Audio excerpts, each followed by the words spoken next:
আসসালামু আলাইকুম। আশা করি সবাই ভালো আছেন। আমরা আজকে কথা বলবো ব্যাংক স্টেটমেন্ট নিয়ে। রোমানিয়া আসতে কত টাকা ব্যাংক স্টেটমেন্ট লাগে এবং কিভাবে আপনাদের টাকা না থাকলেও আপনারা ব্যাংক স্টেটমেন্ট দেখাতে পারবেন সেই বিষয়গুলো নিয়ে। আমার সাথে আছেন আমার ক্লাসমেট আমার বন্ধু আরমান।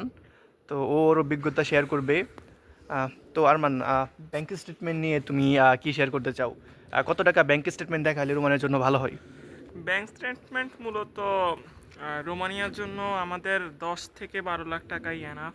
অনেকে এর থেকেও কম দেখিয়ে ভিসা পেয়েছে। তো 8 থেকে 12 লাখ এর মধ্যে থাকলেই যথেষ্ট। আচ্ছা, আর কত দিনের ব্যাংক স্টেটমেন্ট লাগে? রোমানিয়ান যে ওয়েবসাইট, ওই ওয়েবসাইটের মধ্যে কিন্তু কোনো প্রকার টাইম লিমিট নেই। তো আমি মনে করি যে 3 মাস বা এর বেশি কম রাখলে ভালো। এর থেকে কমও রাখা যায়, অনেকে 1 মাস রেখেও ভিসা পেয়েছে, এটাও আমরা দেখেছি। আর এই অ্যাকাউন্টটা তো মানে স্টেটমেন্ট তো নিজের অ্যাকাউন্টে দেখানো লাগে। হ্যাঁ, অবশ্যই নিজের অ্যাকাউন্ট হতে হবে। আপনার স্পন্সরের অ্যাকাউন্ট না, নিজেই অ্যাকাউন্টেই দেখানো এটা বেটার। ওনারাই এটা ওয়েবসাইটে বলে দিয়েছে। আচ্ছা, আর গত বছর তো একটা জিনিস আমরা খেয়াল করলাম, যে সেটা হচ্ছে অনেকে আবার ওর প্যারেন্টসেরও স্টেটমেন্ট চাইছে, স্পন্সরেরও স্টেটমেন্ট চাইছে এম্বাসি থেকে পরে দেখার জন্য। তো সেই ক্ষেত্রে ওরা কি করতে পারে যারা আগামী বছর আসবে? আগামী বছর যারা আসবে তারা যখন ইন্টারভিউ ফেস করতে যাবে দিল্লিতে, তখন হচ্ছে গিয়ে যদি পারে, সম্ভব হয়, তাহলে প্যারেন্টসের যেই ব্যাংক স্টেটমেন্ট ওইখানে কিছু টাকা সংযুক্ত করে নিয়ে যে দেখাতে পারে, কারণ ওরা হচ্ছে গিয়া প্রুফের জন্য চাইতে পারে। আচ্ছা, আপনার ব্যাংক স্টেটমেন্ট কত ছিল? আমার ব্যাংক স্টেটমেন্ট ছিল 10,50,000 টাকা। কত দিনের? আমারটা ছিল প্রায় 3 মাসের মতো। আর ট্রানজ্যাকশন কেমন করেছেন আপনি? এখানে একটা কথা বলে রাখি, এটা কোনো ফ্যাক্ট না মূলত। আমি দেখেছি যে 3-4 পেজওয়ালা অনেক ভাই আছে, 3-4 পেজ পর্যন্ত ট্রানজ্যাকশন করেছে, কিন্তু আমার ট্রানজ্যাকশন ছিল 1 পেজের হাফ। মানে হাফ পেজ ট্রানজ্যাকশন দিয়ে আপনি ভিসা হয়ে গেছে? জি জি, এটা কোনো ফ্যাক্ট আসলে না। ওরা মূলত ওই মেইন লাস্টের যে অ্যামাউন্টটা, ওই অ্যামাউন্টটা দেখে, আর কতদিন হচ্ছে স্টেবল ছিল টাকাটা ছিল, ওইটাই দেখে, এর বেশি কিছু দেখে না। আচ্ছা আরমান ভাই, এর পরবর্তী হচ্ছে অনেকের এই মানে যে ইস্যুটা হচ্ছে আমাদের ম্যাক্সিমাম হচ্ছে যারা আমরা মিডল ক্লাস ফ্যামিলি থেকে বিলং করি তারা রোমানি অ্যাপ্লিকেশন করতে চাই। সেক্ষেত্রে অনেকেরই আমাদের 10 থেকে 15 লাখ টাকা আমাদের ক্যাশ থাকে না। তো যাদের আসলে টাকা নাই তারা আসলে কীভাবে করবে? এই ক্ষেত্রে হচ্ছে বাংলাদেশের ব্যাংকগুলো খুব ভালো সুবিধা দিচ্ছে। স্টুডেন্ট ফাইল ওপেন করে স্টুডেন্ট অ্যাকাউন্টের মাধ্যমে আপনাকে হচ্ছে লোনের মাধ্যমে আপনি নিতে পারবেন। ওনাদেরকে কিছু পরিমাণ ইন্টারেস্ট দিয়ে হ্যাঁ, হ্যাঁ। মোটামুটি 10 লাখ টাকা আপনার ও ব্যাংকে ওরা অ্যাকাউন্টে অ্যাড করে দিবে। ওইভাবে দেখানো যায় খুব ইজিলি, ওইটা কোনো সমস্যা হয় না। আচ্ছা, এখানে একটা মার্জিন লাগে, সেটা হচ্ছে আপনি যদি 10 লাখ টাকা ব্যাংকে দেখাইতে চান, 5% মার্জিন ওদের কাছে জমা রাখতে হয়।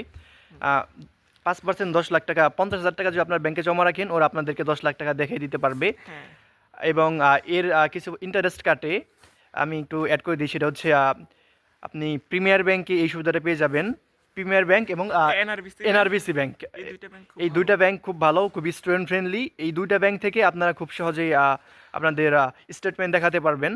আর ট্রানজ্যাকশন কোনো ফ্যাক্ট না, আপনারা যদি চান যে মাসে 2-1টা ট্রানজ্যাকশন করতে, 10,000 টাকা বের করলেন, 5,000 টাকা উইথড্র করলেন, সমস্যা নেই, কারণ আপনি অ্যাজ এ স্টুডেন্ট হিসেবে তো আপনার বেশি টাকা লাগতেছে না। হ্যাঁ, নর্মাল ট্রানজ্যাকশন থাকলেই হতে হয়। হারমান ভাই, কিছু অ্যাড করবেন নাকি?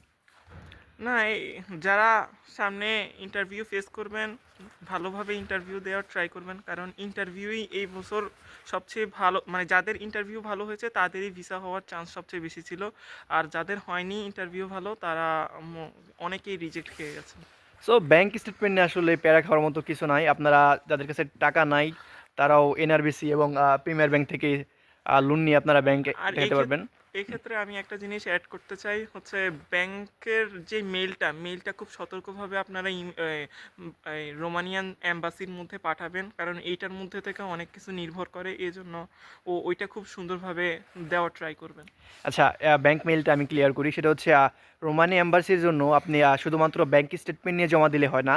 এই স্টেটমেন্টটা আপনার ব্যাংকের ডোমেইন থেকে, মানে ব্যাংকের যে কোনো একটা অফিসারের ইমেইল দিয়ে, অবশ্যই ব্যাংকের ডোমেইন থাকতে হবে, সেটা দিয়ে এটা হচ্ছে আপনার রোমানিয়ান এম্বাসিতে মেইল করা লাগে ভেরিফিকেশনের জন্য। সো এই মেইলটা করার সময় আপনারা একটু সতর্ক থাকবেন, রুলস ফলো করবেন। আমি ডিসক্রিপশনে কীভাবে আপনারা এই মেইলটা করবেন সেটা আমি দিয়ে দিব। আশা করি আপনারা বুঝতে পারবেন এবং খুব সহজে যাদের কাছে টাকা নাই তারাও লোন নিয়ে এভাবে রোমানিয়ার প্রসেসগুলো করতে পারবেন।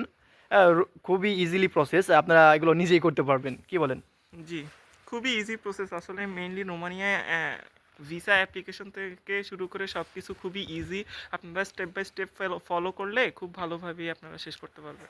আর অনেকে আছে যে আইএলটিএস ছাড়াই করতে চান, আমি বলবো আপনারা আইএলটিএসটা দেন, কারণ গত বছর কিন্তু আইএলটিএস ছাড়া বিষয় খুবই বাজে ছিল। হ্যাঁ, আমাদের গত বছরের আইএলটিএস ছাড়া ইউপিপিতে শুধুমাত্র ২ জনের ভিসা হয়েছে যতটুকু আমরা জানি। মানে এমনিতেই তো রোমানিয়ার ভিসা রেশিও গত বছর খুব বাজে ছিল, এবং কিন্তু ল্যাঙ্গুয়েজ প্রোগ্রামে একটু বেশি বাজে ছিল, ল্যাঙ্গুয়েজ প্রোগ্রামে হচ্ছিল না এরকম। সো আপনারা মিনিমাম 5.5 পান, 5.5 দিয়ে আপনি রোমানিয়ার সব ইউনিভার্সিটি আপনি অ্যাপ্লিকেশন করতে পারবেন, ভালো ভালো সাবজেক্ট পাবেন, ইউনিভার্সিটি আসতে পারবেন, ইউপিপিতে আসতে পারবেন। সো সবার জন্য বেস্ট অফ লাক। তো এই ছিল আমাদের ব্যাংক স্টেটমেন্টের সব কথা। আশা করি সবার কাজে আসবে। আসসালামু আলাইকুম।